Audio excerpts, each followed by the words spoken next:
Chegamos a mais uma quinzena e a Epic Games traz um conjunto de assets gratuitos para nos auxiliar com a Unreal Engine através do FAB, seu novo marketplace universal de assets. Vamos conferir os itens desta edição.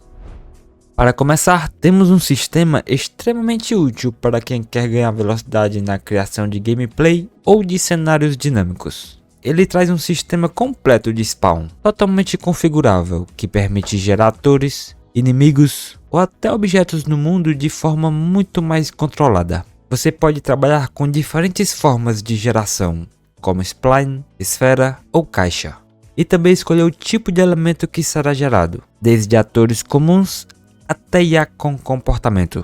Além disso, ele já vem com suporte de waves de inimigo, incluindo variação progressiva de dificuldade e até sistemas de respawn. E um detalhe interessante, ele também permite definir zonas de exclusão e áreas de controle, o que abre ainda mais possibilidades. Ou seja, não é só um spawner, é praticamente uma base pronta para sistemas de combate ou eventos dinâmicos.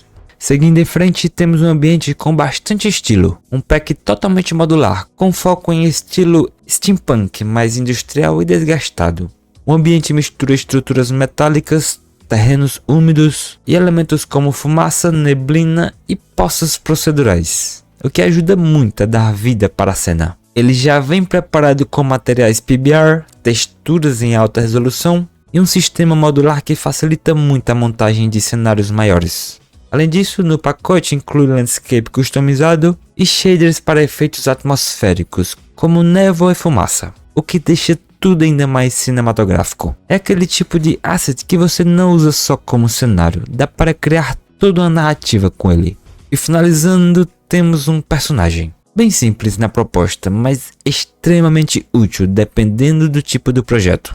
É uma criatura rigada com suporte a esqueleto humanoide, bem fácil de integrar com os sistemas já existentes da Unreal. Ele permite variações visuais diretamente no material, podendo alternar entre modo pedra pura, neve ou até lava, o que já te dá diferentes versões do mesmo inimigo.